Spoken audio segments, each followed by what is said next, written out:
The text message came in at 7:14 in the morning. I remember the time because I just set my coffee down on the kitchen counter, the one I'd refinished myself 3 summers ago, and my phone buzzed against the tile. I picked it up expecting maybe the weather alert I'd signed up for, or one of those pharmacy reminders about my blood pressure prescription. It was my daughter.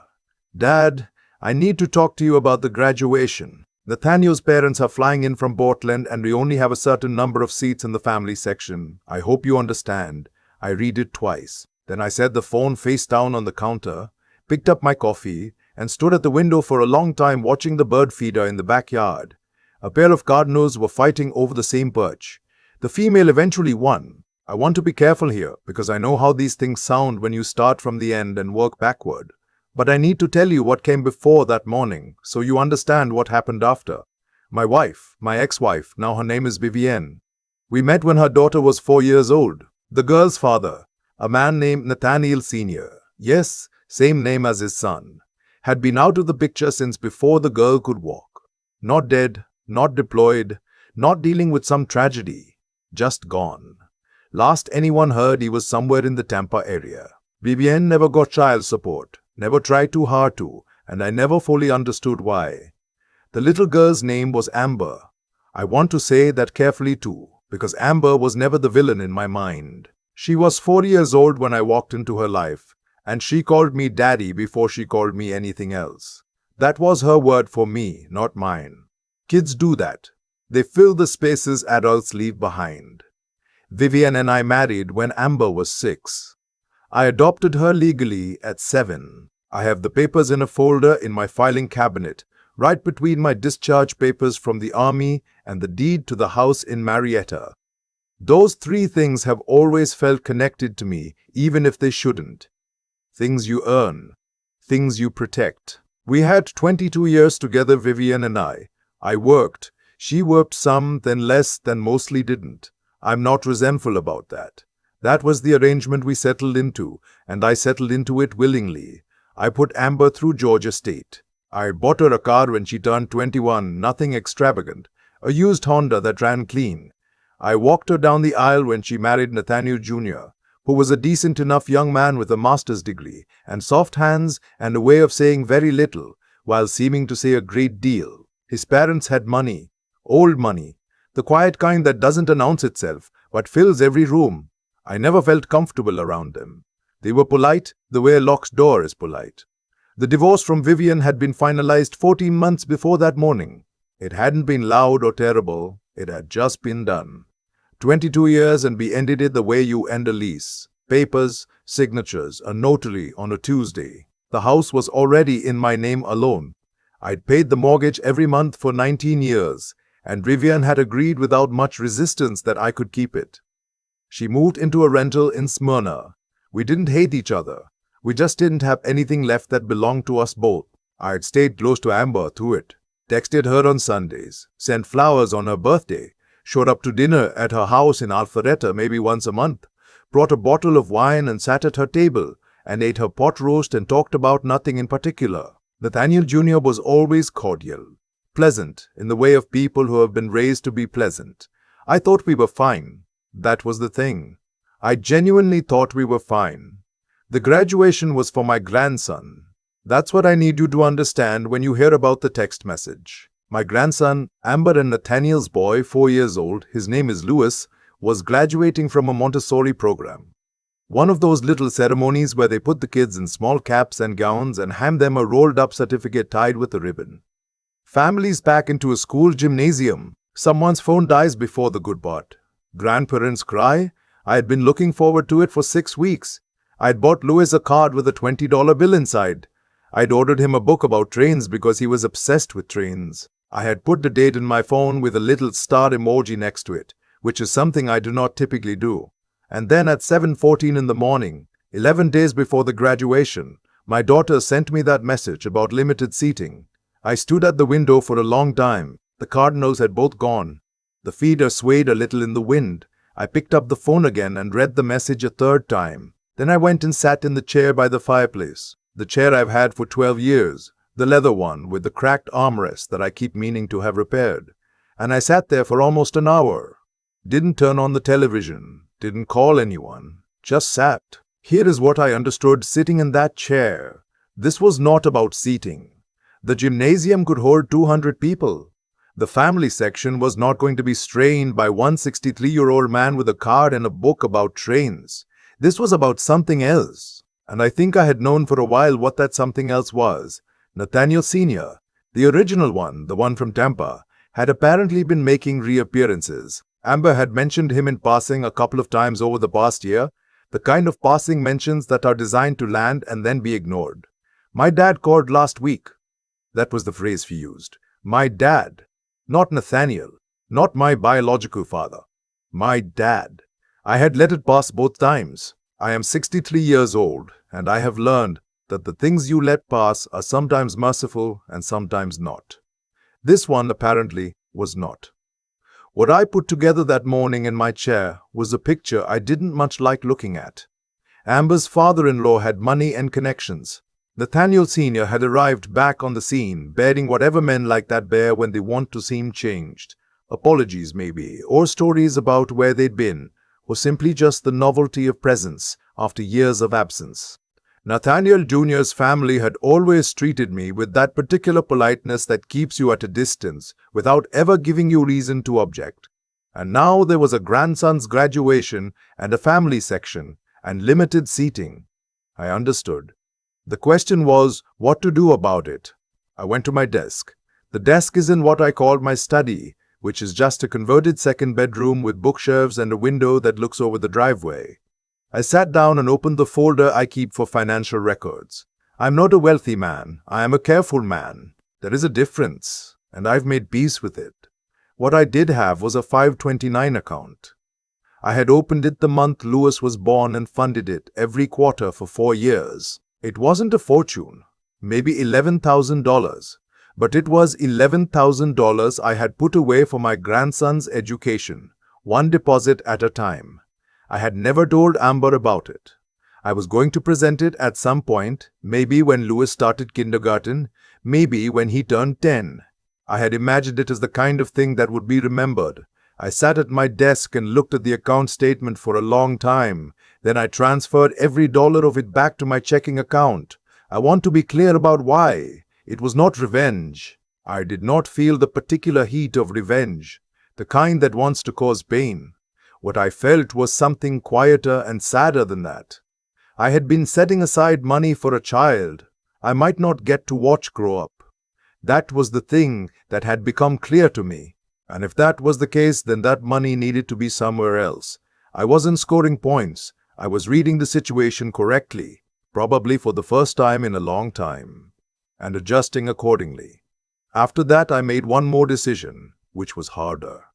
I called my real estate agent. Her name is Beverly, and I have known her for 20 years, and she answered on the second ring because Beverly always answers on the second ring. I told her I was thinking about selling the house. She asked me if everything was all right. I told her everything was fine and that I just thought it might be time. She came over that same afternoon. I want to tell you something about that house before I tell you what happened next. I bought it in 1998. It was the third house I looked at, and the only one that felt right the moment I stepped through the door. 4 bedrooms, 2.5 baths, a backyard with 2 oak trees and a fire pit. I built myself with pavers from the hardware store. I painted every room at least twice over the years. I put in new kitchen countertops in 2011. That was when I refinished the one Amber's text arrived on. I replaced the roof in 2019. I knew every noise the house made. I knew which stair creaked, which window stuck in the summer, which circuit breaker was finicky. It was not just a house to me, but neither was it. I had realized what I had believed it to be.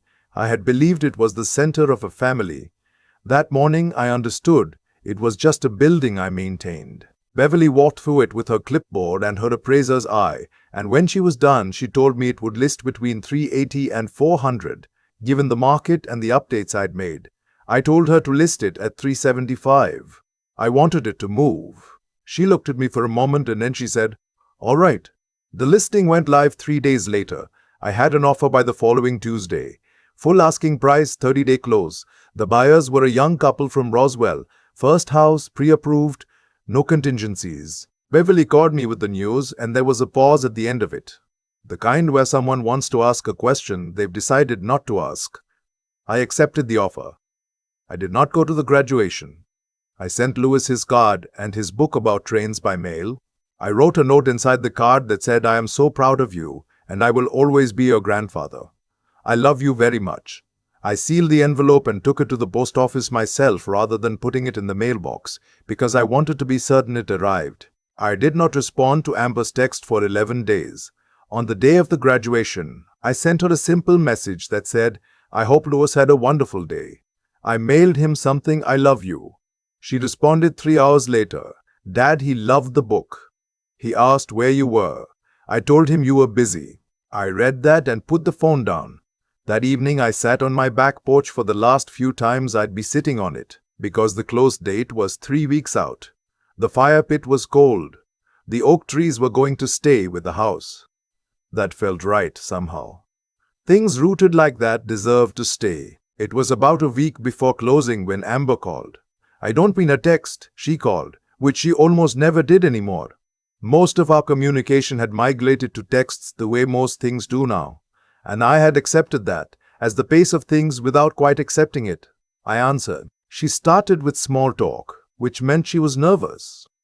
The weather, how Louis was doing, something Nathaniel had said about a promotion at work.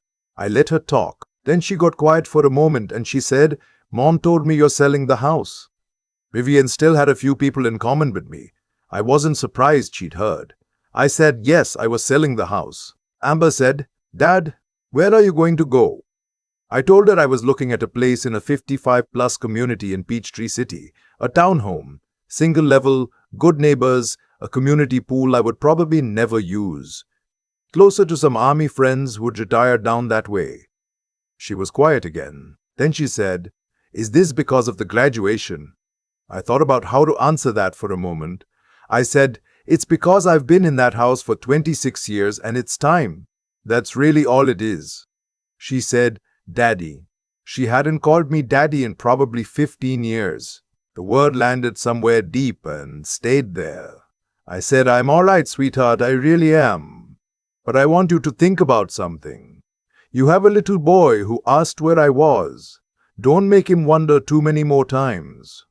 She didn't say anything to that. We talked for a little while longer about nothing in particular, and then we said goodbye. I closed on the house on a Thursday morning. The young couple from Roswell came to the table with their lender and their attorney and their attorney and their expressions of barely contained excitement, and I signed everything Beverly put in front of me. And when it was done, I shook hands with them both and told them it was a good house and that they should take care of the oak trees. The young woman said she loved the oak trees. She said they were the first thing that made her know. I told her I understood that completely. I walked out into the parking lot and stood by my truck for a few minutes.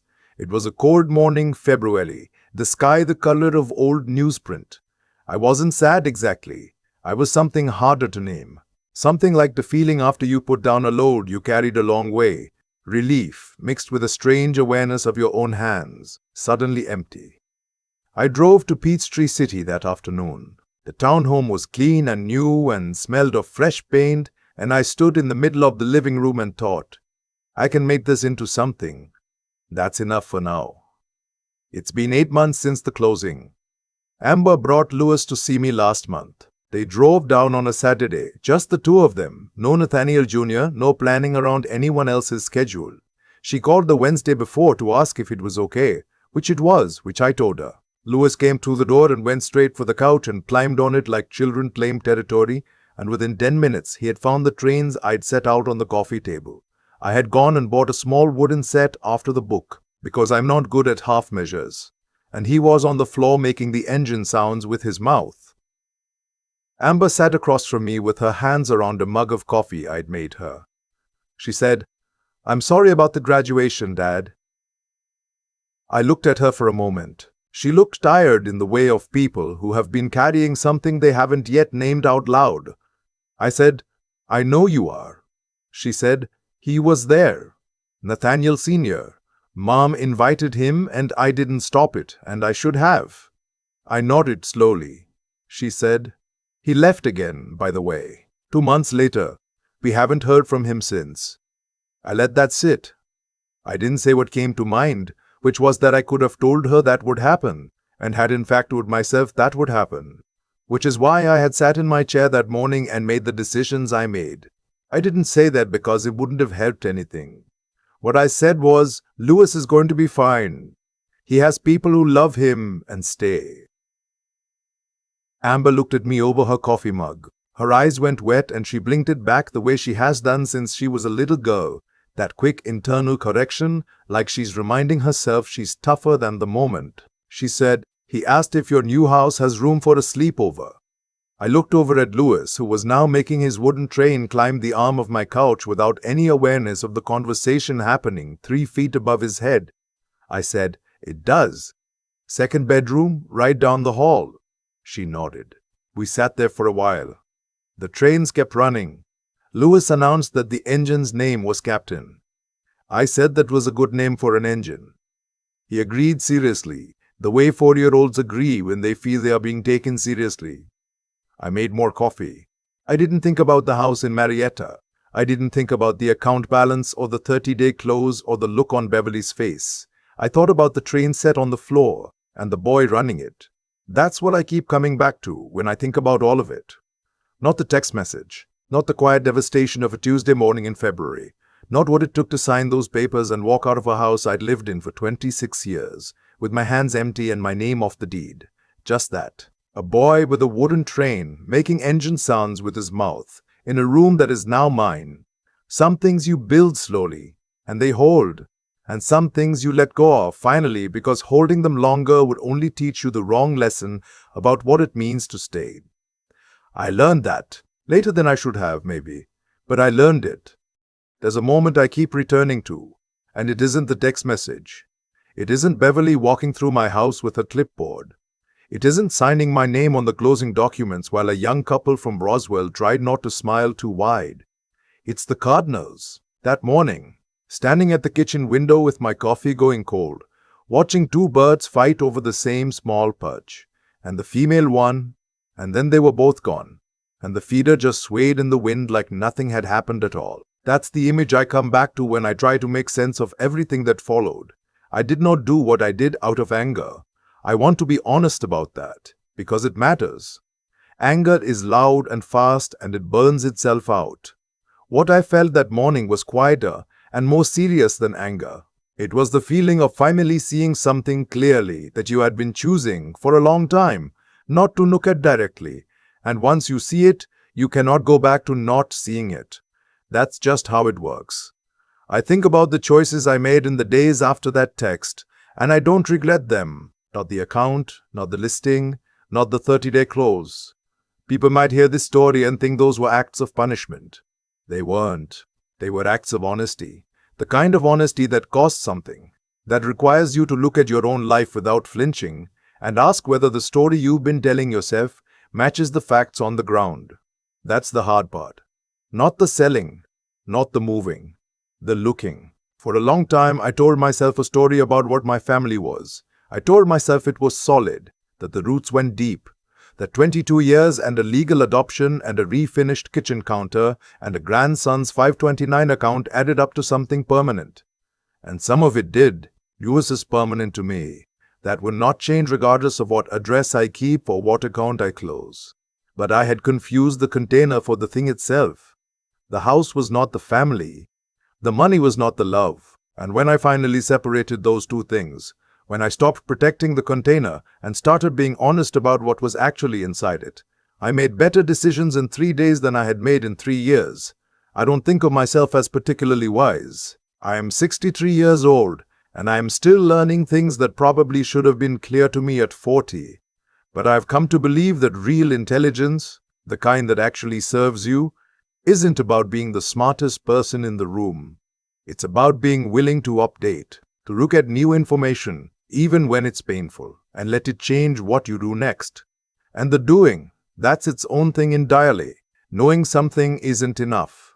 There were a dozen mornings before that Tuesday when I could have seen what I eventually saw, but I didn't act on it. What changed wasn't my understanding. What changed was my willingness to move. To actually pick up the phone and call Beverly. to actually transfer the balance, to actually sign the papers and walk out of a house I'd lived in for 26 years without looking back over my shoulder. That took something I can only describe as deciding that my own dignity was worth protecting.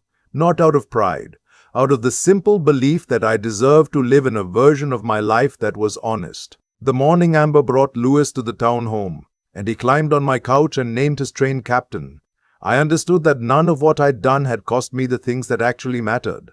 The roots held, just not the ones I thought I was tending. Some losses are the ground clearing for something truer. I'm still learning what that means, but I'm learning it in a place that's mine, with the train set on the coffee table and a second bedroom down the hall. And that feels, for the first time in a long time, exactly right.